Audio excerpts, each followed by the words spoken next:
Bonjour à toutes et à tous et bienvenue au Fouquet's à Paris pour votre émission Les entreprises à succès. Bienvenue à vous Alex Dopia, je suis ravie de vous accueillir. On va retrouver votre fils dans quelques instants pour parler de votre galerie d'art, la galerie Montmartre. Et justement, aujourd'hui, vous allez tout nous dire sur l'art de vendre l'art. Avec plaisir. Allez, c'est parti.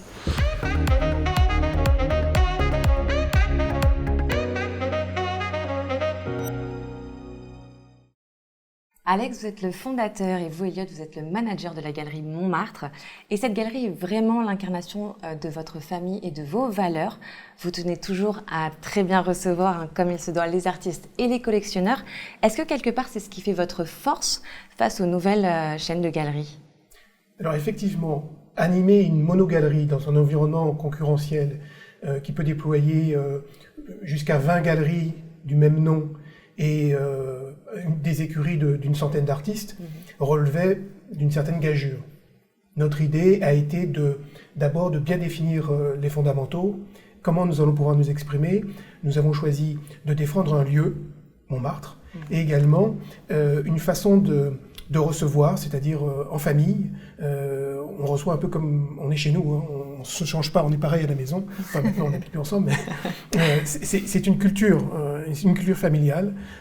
Et également, ça nous donne la possibilité de rester toujours dans cette proximité aux artistes. Vous, Elliot, vous avez rejoint du coup votre père dans la galerie il y a pas si longtemps que ça. Au final, quel a été ce choix justement de faire ce binôme d'exception?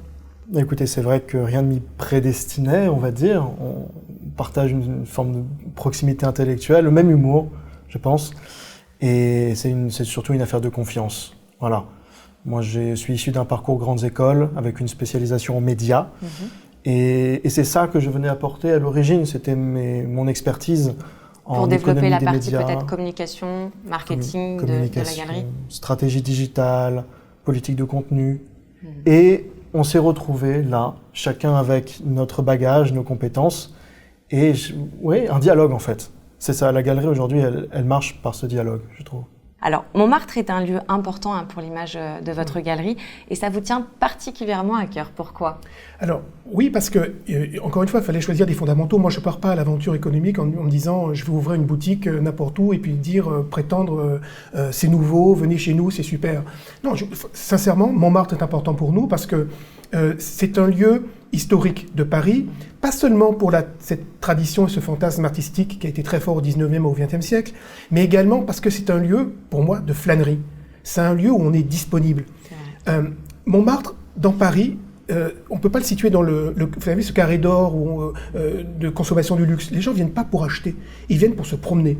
Alors ça nous donne une disponibilité d'esprit qui est assez sympa pour leur proposer de nouvelles rencontres, en fait, et rester sur ce tempo de la flânerie. Voilà. J'y tiens à ce moment, en fait, un peu tranquille, où on peut parler aux gens en les surprenant avec des formes artistiques à laquelle ils n'étaient pas préparés forcément. Pour la partie du coup modernité, Elliot, je voulais vous demander comment est-ce qu'on adapte une galerie d'art familial au marché de la digitalisation et plus particulièrement des NFT? Ça, c'est une question complexe. Oui. Les nouvelles technologies ont bouleversé le marché de l'art parce qu'elles bouleversent les relations entre ces acteurs. Ça, c'est très important. On a longtemps craint que ces nouvelles technologies bouleversent à la fois le fond et la forme de notre travail.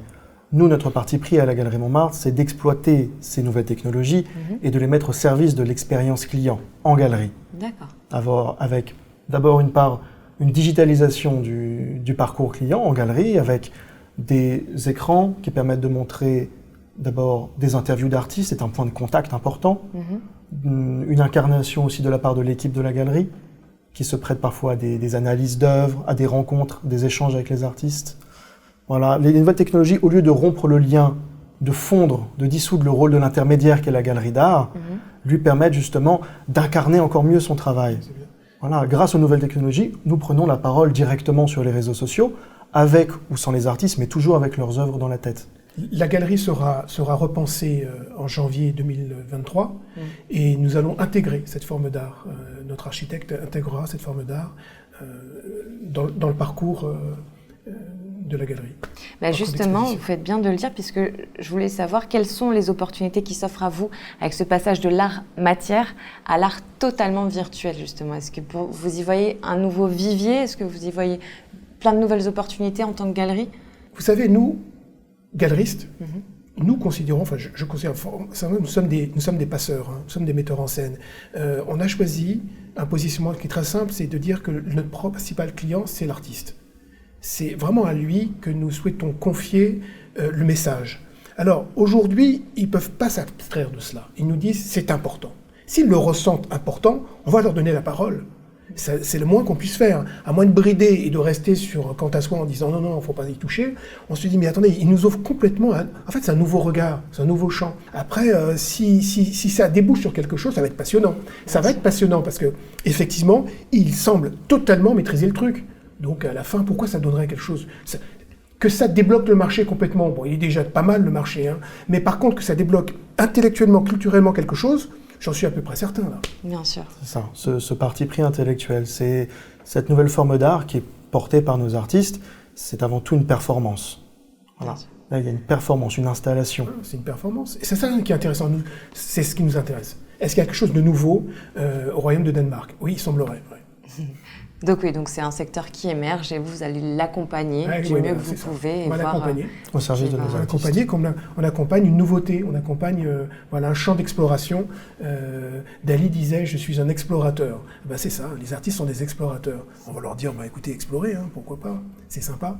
En plus, moi je trouve ça... Franchement, il y a des choses fantastiques. Léo Caillard nous a montré des choses admirables. Léo Caillard, qui est un formidable sculpteur, qui également s'intéresse beaucoup à l'image, puisqu'il vient des Gobelins, et qui, le premier, nous a alerté sur ce nouveau concept, ce nouveau média, et on lui a laissé un peu les clés du camion, comme on dit. il nous emmène découvrir les NFT en vrai. Ce que je ne comprenais pas en ancien, c'était comment passer effectivement de la possession, du désir de posséder quelque chose de matériel, à se faire à l'idée de posséder l'image de cela. Bon.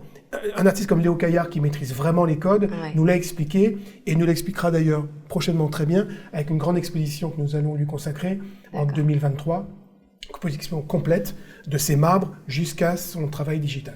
Alex, Elliott, merci à vous deux d'être venus sur le plateau et merci de nous avoir ouvert les portes aujourd'hui de votre galerie. Merci infiniment. Merci. Et je vous dis à très bientôt pour une nouvelle émission des entreprises à succès.